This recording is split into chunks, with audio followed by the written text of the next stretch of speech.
Iran Israel যুদ্ধ পরিস্থিতিতে চলছে ব্যাপক হামলা পাল্টা হামলা, যেখানে ইসরায়েলের পক্ষে সরাসরি যুক্ত মার্কিন যুক্তরাষ্ট্র। এ অবস্থায় গত কয়েকদিনে মধ্যপ্রাচ্যে সামরিক শক্তি আরও বাড়িয়েছে মার্কিন প্রশাসন। যুক্তরাষ্ট্রের নৌবাহিনীর তৃতীয় একটি ডেস্ট্রয়ার প্রবেশ করেছে পূর্ব ভূমধ্যসাগরে, আর একটি দ্বিতীয় এয়ারক্রাফট ক্যারিয়ার স্ট্রাইক গ্রুপ পাঠানো হচ্ছে আরব সাগরের দিকে। এই যখন অবস্থা, ঠিক তখনই বড় ঘোষণা দিলেন মার্কিন প্রেসিডেন্ট ডোনাল্ড ট্রাম্প। ইরানে যুক্তরাষ্ট্রের হামলার পরিকল্পনায় অনুমোদন দিয়েছেন তিনি, তবে এখনই হামলার চূড়ান্ত নির্দেশ দিচ্ছেন না ট্রাম্প।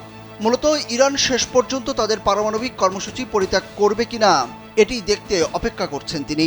ঘনিষ্ঠ সূত্রের বরাত দিয়ে বৃহস্পতিবার এক প্রতিবেদনে এই তথ্য জানিয়েছে প্রভাবশালী মার্কিন সংবাদ মাধ্যম দ্য ওয়াল স্ট্রিট জার্নাল।